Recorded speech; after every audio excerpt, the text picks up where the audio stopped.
Imagine a battlefield shrouded in dust and war cries.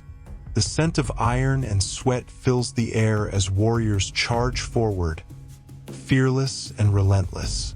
But these are no ordinary fighters.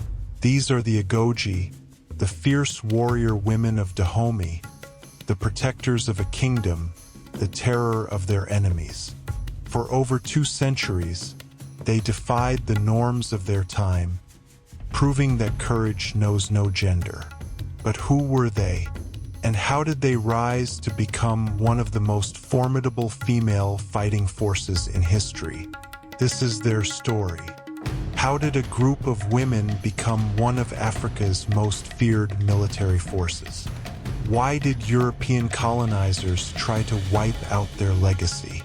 And what lessons can we learn from these fearless warriors today? Stay with me, because today, we unveil the true story of the Agojie, the legendary women who fought, conquered, and defied expectations. The story of the Agojie begins in the 17th century in the powerful Kingdom of Dahomey, located in present-day Benin. At a time when warfare was dominated by men, a radical decision changed the course of history. King Agojie, the 3rd ruler of Dahomey, and his daughter, Queen Hangbi, formed an elite group of female bodyguards known as the Mino, meaning our mothers in the Fon language. Initially, these women were trained to protect the royal family, but as threats against Dahomey grew, their purpose evolved. They were no longer just bodyguards. They became warriors, defenders of the kingdom.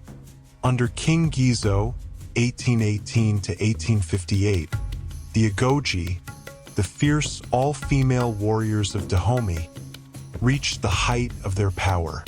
Recognizing their unmatched potential, Gizo not only expanded their ranks but also revolutionized their training, ensuring they became a force feared across West Africa.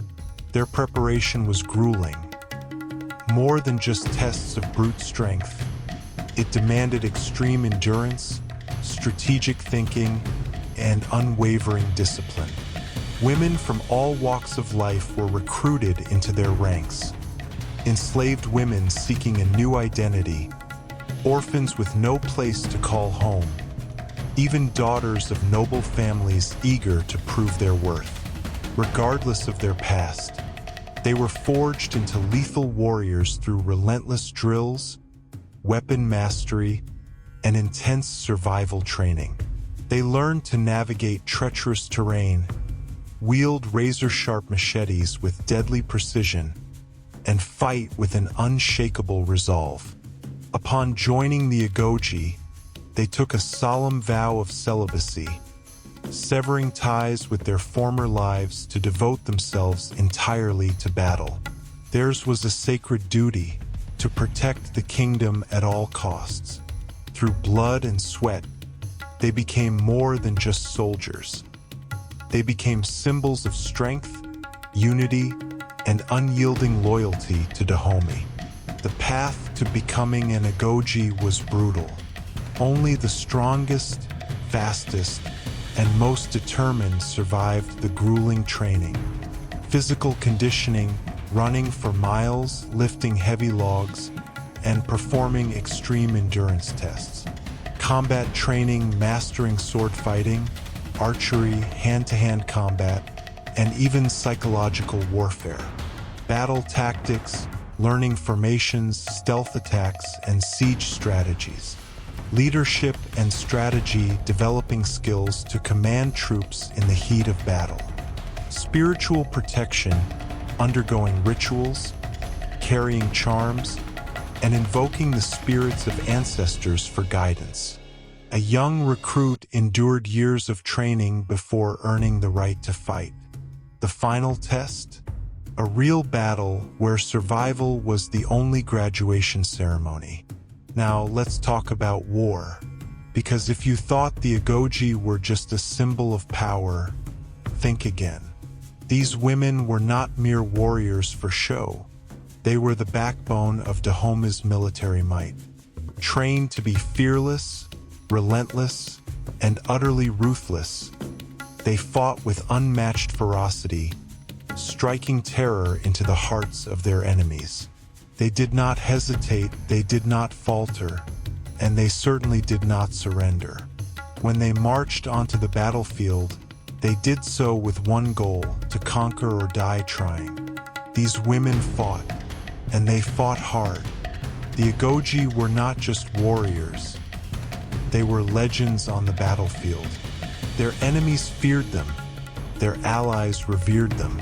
Among their most famous battles, the Wita and Popo's War, 1728, the Agojie led the charge in conquering the kingdoms of Wita and Popos, securing Dahomey's control over the coastal trade routes.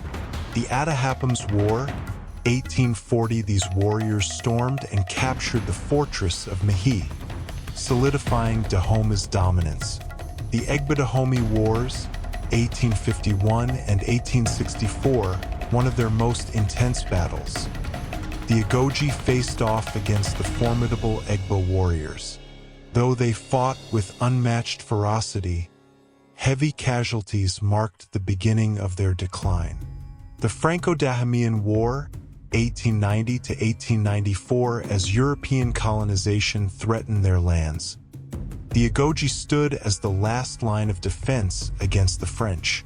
Despite their unmatched skill, superior European firepower ultimately overwhelmed them. The arrival of European colonization changed everything. By 1894, the once powerful Kingdom of Dahomey had fallen to the French. Its proud military, which had defended the land for centuries, was dismantled. The Agojie warriors, once feared across West Africa, became the hunted. Some were captured and exiled to distant lands, never to see their homeland again.